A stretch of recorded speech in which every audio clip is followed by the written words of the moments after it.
আমি তোরে লই ভাই থাকলাম না বাবা বাবা রে তোর লাগা কত কিছু করে রাখবি বাবা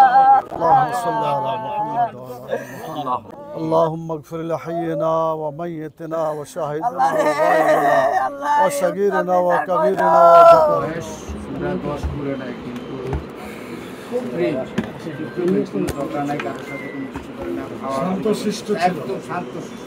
বাংলাদেশ জামাত ইসলামী ঢাকা মহানগরী উত্তরের পক্ষ থেকে এই এলাকায় যে বিমান দুর্ঘটনা গত পরশুদিন ঘটে গেছে, এটা অত্যন্ত মর্মান্তিক। আমরা প্রথমেই আল্লাহ তাআলার কাছে চাইব যে যারা তাদের সন্তান হারিয়েছে, এখন পর্যন্ত আমার জানা মতে পত্রিকার খবরে প্রায় 31 জন তারা জীবন হারিয়েছে এবং প্রায় 160-এরও অধিক যারা বিভিন্ন হাসপাতালে চিকিৎসাধীন আছে।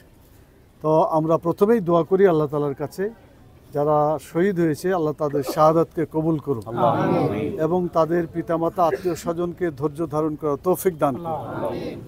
ওয়ালটন এখন দেশের সীমানা পেরিয়ে পৌঁছে গিয়েছে 50টিরও বেশি দেশে। ওয়ালটন, ঘরে ঘরে বিশ্বজুড়ে।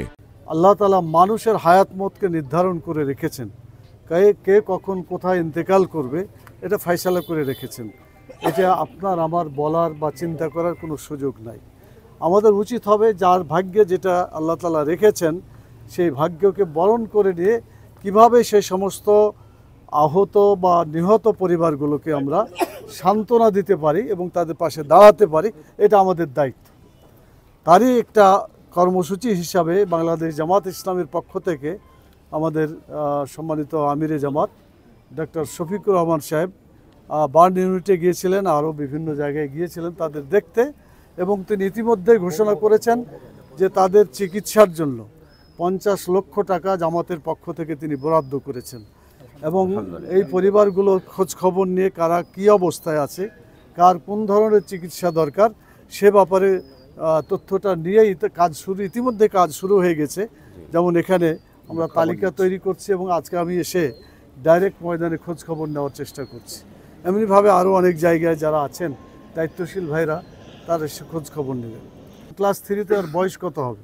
10-এর বেশি হওয়ার কথা, 8-9, অথচ 10 বছরে যায় নামাজ ফরজ হয়। তো সেই দিক থেকে তারা নিষ্পাপ। আল্লাহ তাআলা যেন নিষ্পাপ শিশুদেরকে আল্লাহ শহীদ হিসাবে কবুল করেন।